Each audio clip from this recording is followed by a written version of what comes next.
Hello everyone, if you're trying to play Forza Horizon 6 and you keep getting this error, load failed, error code E0, E9, then you have come to the right place because in this video I'm going to show you how to fix this error on Forza Horizon 6 easily. So before you do anything, the first thing that you need to do is you need to make sure that your Xbox app is fully updated. So the way you can check that is you're going to open up your start menu, you're going to write here Microsoft Store, then open it up.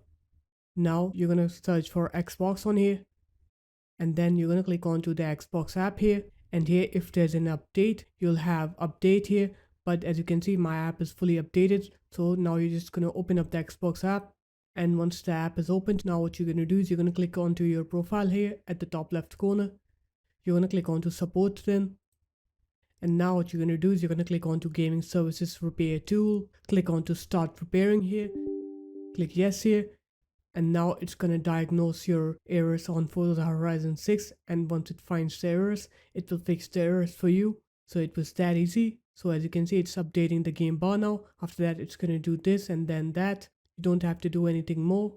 Once it's done fixing the issue, you're gonna go ahead and restart your computer then.